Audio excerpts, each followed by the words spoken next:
Son premier rapport à l'alcool, cet homme qui souhaite rester anonyme ne l'a jamais oublié. Il avait 7 ans.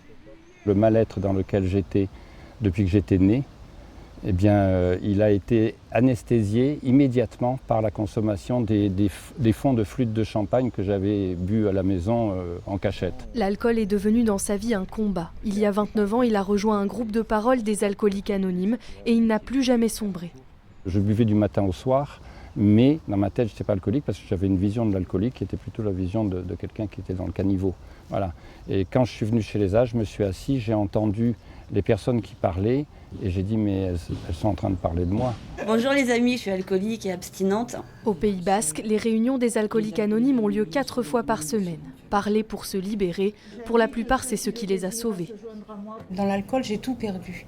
Tous les morceaux de ma vie sont partis dans l'alcool. Il a fallu que j'admette que j'étais impuissante devant l'alcool. J'ai voulu ressembler aux amis qui étaient autour de la table parce qu'ils étaient bien. Donc je me suis dit pourquoi pas moi, je pourrais aussi faire comme eux. À Anglet, une réunion d'information publique était organisée pour faire de la prévention et inciter à demander de l'aide.